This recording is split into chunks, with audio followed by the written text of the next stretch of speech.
नमस्कार दोस्तों। आज के स्टॉक लर्निंग में जानेंगे एक ऐसी कंपनी को जो आईटी से रिलेट कामकाज करती है। उसमें मुख्य काम इनका जो है वो है सिक्योरिटीज से रिलेटेड। देखने को बनती है जो company IT systems audit, cyber securities and IT assurance and compliances के ऊपर कंपनी कामकाज करती है। चाहे आईटी सिक्योरिटीज ऑडिट की ही बात क्यों ना या फिर आईटी द गवर्नमेंट्स की। इस तरह की जो कंपनी है जो खास के ऑडिट से जुड़ा हुआ है, सिक्योरिटीज रीजन से जुड़ा हुआ है, क्या इनकी आने वाले समय में और एक पोटेंशियल बढ़ सकती है? क्योंकि जमाना साइबर का रहा।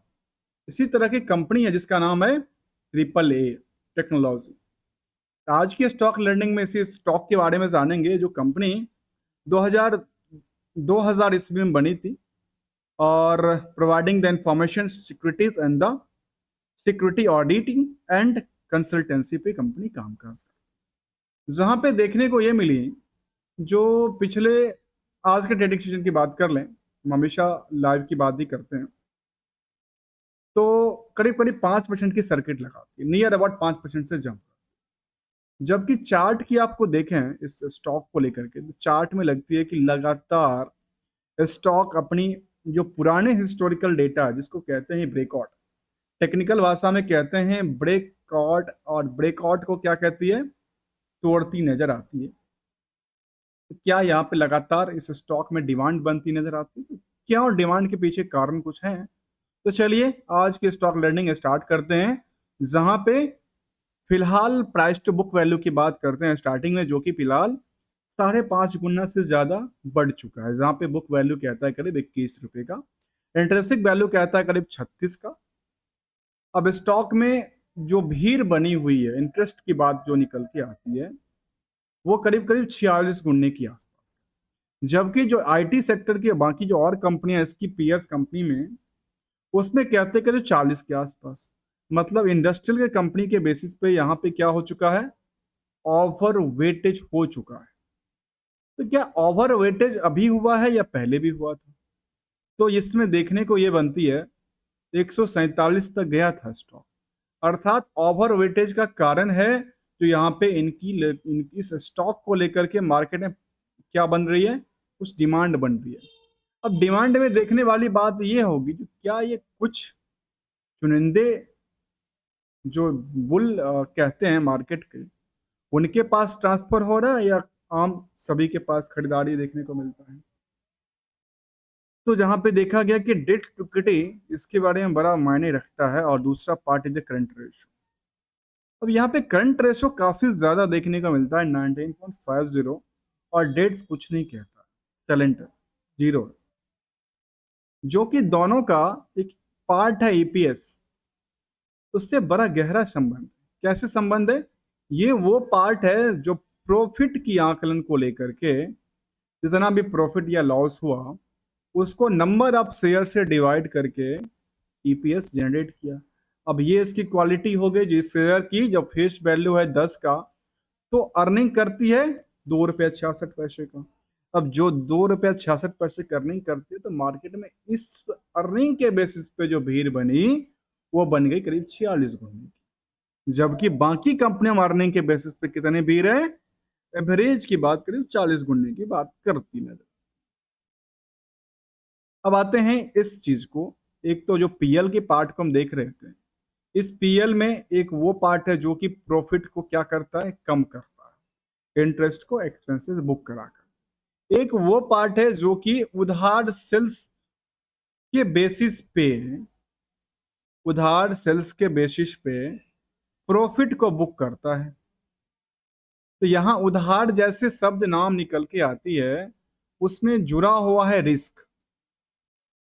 ठीक है, इस रिस्क के लिए हम क्या करने वाले हैं, जानेंगे जो रिस्क टू रिकंसिलेशन, रिस्क इसका और रिकंसिलेशन इन द डेट्स का, क्योंकि दोनों पार्ट है बैलेंस शीट का। इसीलिए केवल केवल इनकम ना देख करके इनकी बैलेंस शीट के फिगर को भी देखना चाहिए, जहां करंट रेशियो करीब 19.50 का निकल गया। अब आती है historical data and ROC 16%, ROE की बात करती करीब 12% के आसपास का। डिविडेंड का ट्रैक रिकॉर्ड है 0.37% का, जहां पे नंबर ऑफ शेयर की बात करती है 1,58,28,00,000 का, जिसकी वजह से मार्केट कैप 158 करोड़ का है। और मार्केट को यहां भी मैं एक वर्ड यूज करता हूं जिसका नाम है कैप्चर। मार्केट को कैप्चर करना काफी आसान है, क्योंकि प्रमोटर होल्डिंग करीब 71% के बाद जो 25% की होल्डिंग बची, वो 25% इसका मान लीजिए। यदि 158 करोड़ का 25% मानते हैं तो कितना होता है, करीब करीब 37-38 करोड़ के आसपास का, जो कि मार्केट में इतने ही पैसे की जरूरत होगी मार्केट को चढ़ने और उतरने के लिए। आइए, this is not a complete study, this is only summary part. अब आते हैं नेक्स्ट स्टेप में, इनकी सभी का रिकंसलेशन करते हुए हम जानते हैं इस कंपनी की ओवरव्यू के साइड, साथ में एनालिसिस करेंगे एक एक स्टेप को लेकर के। और अभी तक आपने यदि चैनल को सब्सक्राइब, वीडियो को लाइक ना किया हो तो उम्मीद करते हैं कर लीजिए, क्योंकि हम कंप्लीट स्टडी की बात करते हैं विदाउट किसी रिकमेंडेशन और एडवाइजरी को लेकर के। हमारा मिशन है जो हम क्या क्लियर और अवेयरनेस के साथ, क्लैरिटी के साथ एजुकेशन के जो पॉइंट है उसको समझें, एक लर्निंग के पॉइंट ऑफ व्यू से समझें किसी स्टॉक को लेकर के। खरीदने और बेचने तो एक आम सी बात है, खरीदना बेचना सबसे आसान है दोस्तों, खरीदना बेचना सबसे आसान है मार्केट में। नहीं तो मार्केट की चार्ट को आकलन करके देखिए, हर सेकंड हर दिन लाखों की तादाद में आते हैं इन्वेस्टर्स और खरीदते हैं और बेचते हैं। खरीदना बेचना सबसे आसान है, बाकी बिजनेस से रिलेट कर।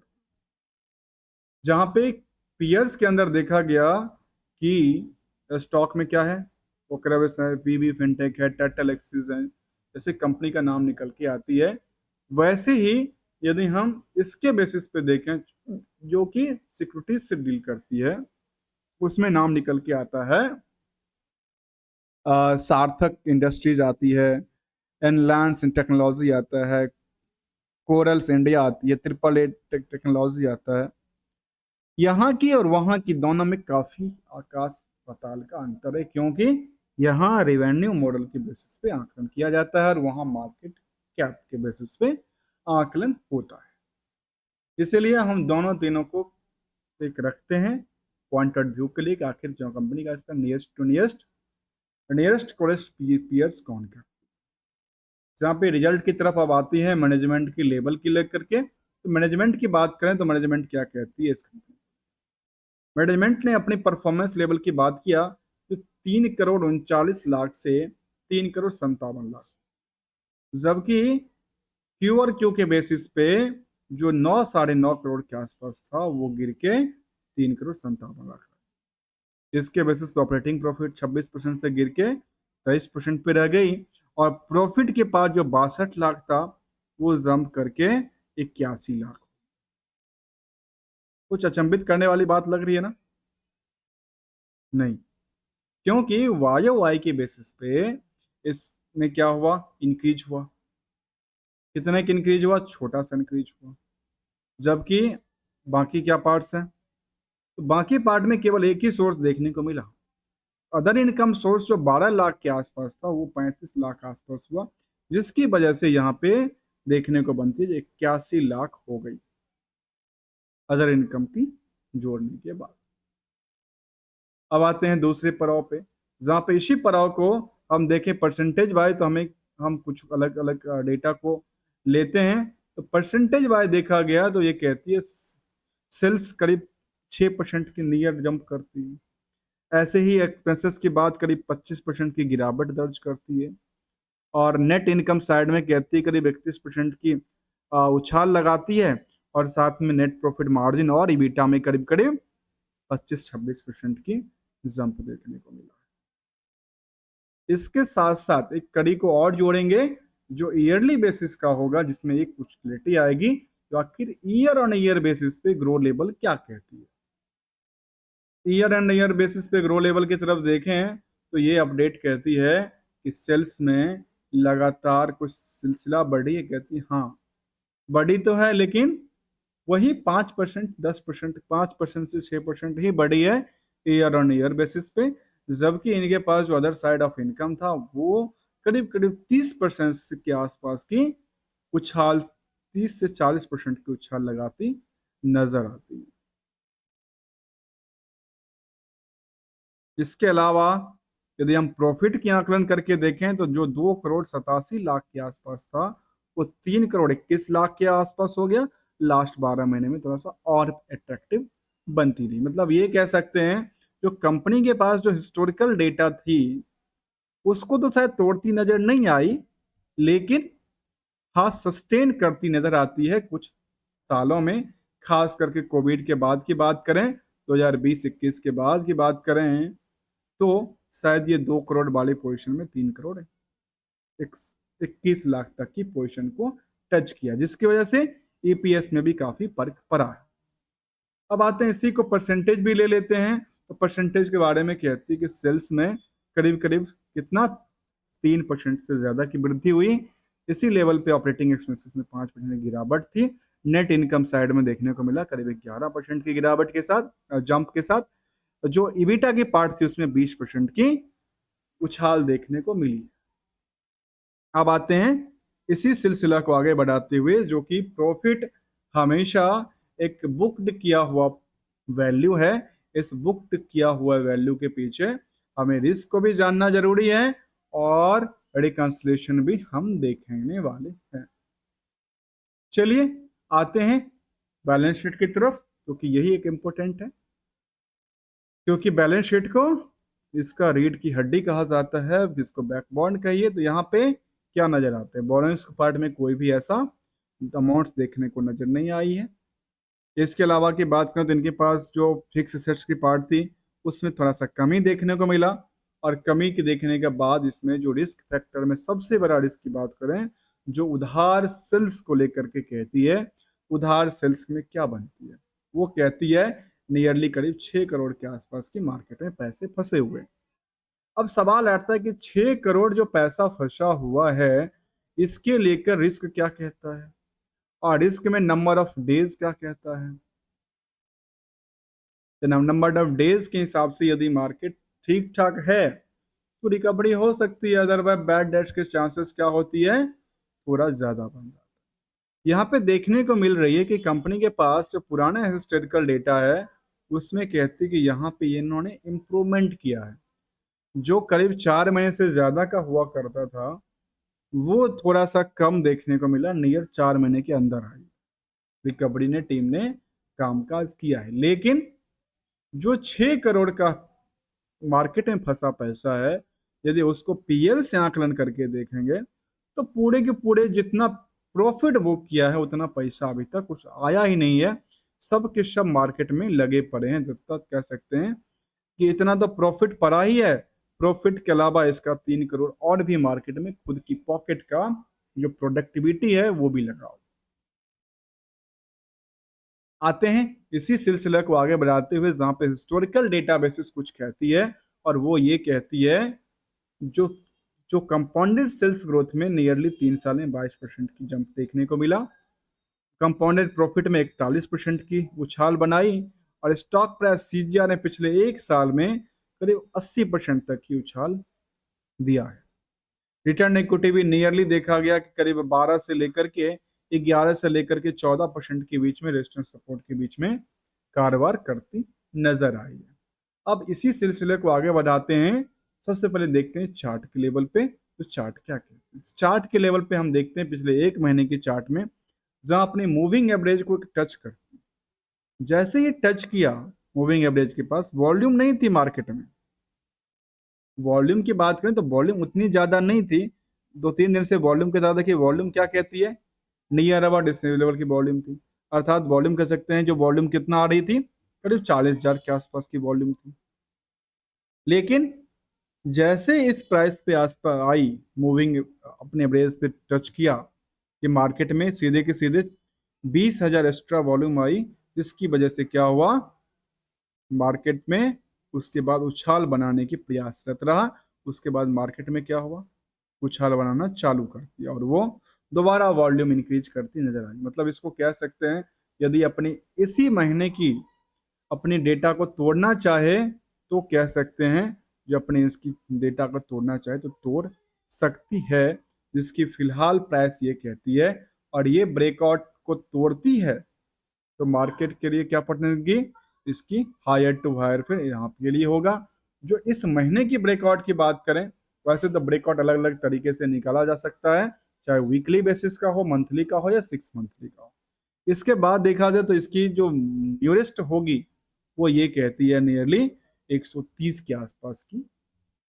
इसके बाद तो इनके पास काफी अच्छा सौदा है, और लगातार स्टॉक ने क्या किया है, फिलहाल 6 महीने से ट्रेंडिंग को अपनी अपर साइड के लिए रखा है, जो और हमेशा ये देखने को मिला है कि ये किस प्राइस के आसपास, इस प्राइस के आसपास हमेशा टच करती नजर आती है। एवरेज मूविंग के पास हमेशा उसने क्या करती है, ब्रेक इवन पॉइंट बनाती नजर आती है। आइए इस जो वॉल्यूम है, वॉल्यूम के पीछे की कहानियों को देखेंगे, तो क्या जो इन्वेस्टर्स हैं इस मार्केट में, क्या वो सस्टेन करने वाले हैं, या कुछ सब कुछ पीरियड के लिए वॉल्यूम लेके आए फिर निकल गए।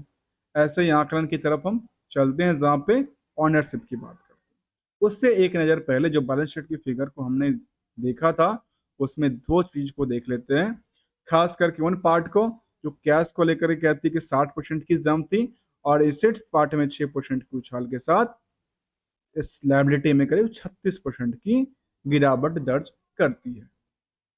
अब आते हैं अपने इस पॉइंट को लेकर, जहां हमें देखने को मिली कि वॉल्यूम में क्या हुई। देखिए हमने कहा कि वॉल्यूम में क्या हुई, वॉल्यूम बड़ा लगातार बढ़, और यहाँ पे लगातार क्या बढ़ती है, इसके साथ साथ कंपनी डिविडेंड डेट की बात कर रही है, और जब डिविडेंड देगी तो कितनी की डिविडेंड दे रही है, इसका भी हम एक चर्चा करेंगे। उन्हें फाइनल डिविडेंड की बात किया है, फाइनल डिविडेंड की बात किया है 50 पैसे का, 50 पैसे की डिविडेंड की उन्होंने बात किया था, जो कि उन्होंने इंटीमेशन ऑफ रिकॉर्ड डेट की बात किया है। जहाँ पे वॉल्यूम इसकी बेसिस पे हो सकता है मार्केट 50 पैसे को लेकर के मार्केट उछाल लगाई, लेकिन उछाल तो 6 रुपए से ज्यादा का उछाल हो गया। इसके बाद और कुछ सेंटिमेंटल कुछ बनता है कि नहीं बनता है, तो सेंटिमेंटल में पहला देखा हमने, जो एक डिविडेंड की पार्ट लेकर आई थी। अब ये भी सवाल उठता है कि डिविडेंड के पार्ट से कितने बेनिफिट्स होते हैं, वो भी हमने अभी एक रिसेंटली बनाया था अपने वीडियो, इसका नाम हमने रखा था डिविडेंड धमाका, इसका नाम रखा था डिविडेंड धमाका। और आप वहां पे जा करके शायद इसको अच्छे से एनालिसिस कर सकते हैं कि डिविडेंड से होने वाली इनकम के को कैसे माने, और इनकम क्या लेना उस टाइम पे उचित है, नहीं है, या क्या कहती है as per the percentage of grow of the stock, as well as the percentage of the क्या डिविडेंड की पार्ट। अब आते हैं जो सीरीज हमने स्टार्ट किया है वो वीकली बेसिस पे आया करेगा, जिसका नाम होगा डिविडेंड धमाका, जिसमें 100% से ज्यादा की जो कंपनी डिविडेंड पे करती है उसकी हम चर्चा करेंगे। अब आते हैं कुछ फैक्टर को लेते हुए, उसमें सबसे पहले देखते हैं इसको क्या कहती है कॉर्पोरेट एक्शन में, जहाँ पर डिविडेंड की पार्ट हमने देखा। इसके अलावा की बात कुछ कर रहे हैं तो कहती है ऑपरेटिंग प्रॉफिट में इसके पास करीब 33% की उछाल आई जून डेटा में। ऐसे ही यहाँ पे करीब नेट प्रॉफिट मार्जिन में भी करीब करीब 22% के आसपास की उछाल देखने को मिली है। अब आते हैं ऑनरशिप को लेकर, और ये बड़ा इंपॉर्टेंट रोल इसलिए है क्योंकि यहाँ पे एक बड़े इन्वेस्टर्स की लिस्ट आउट मिलती है कि हाँ बड़े इन्वेस्टर बने हुए हैं या नहीं बने। तो 72% मान लेते हैं प्रमोटर्स के पास, और 28% मानते हैं करीब पब्लिक के पास, आपस में तालमेल की बात। तो तालमेल में देखा गया कि यहाँ पे कोई भी डीआई और एफआई नहीं है, इन्वेस्टर की तादाद भी काफी ज्यादा नहीं है, जहाँ पे प्रमोटर जो हैं करीब लगातार कुछ लोग हैं, जहाँ पे अग्रवाल फैमिली के हैं, पब्लिक के पास करीब 28% होल्डिंग है, कोई भी 1% से ज्यादा नहीं है। अर्थात कह सकते हैं कि उनको यदि छोड़ दिया जाए तो नियरली करीब करीब 8,000 के आसपास की तादाद बनी है, और डिमांड बनी है, जहाँ पे डिमांड करीब 3,000 के आसपास लोग हुआ करते थे। डिमांड जब बढ़ेगी तो मार्केट में क्या होगा, मार्केट ऑब्वियसली बढ़ेगा।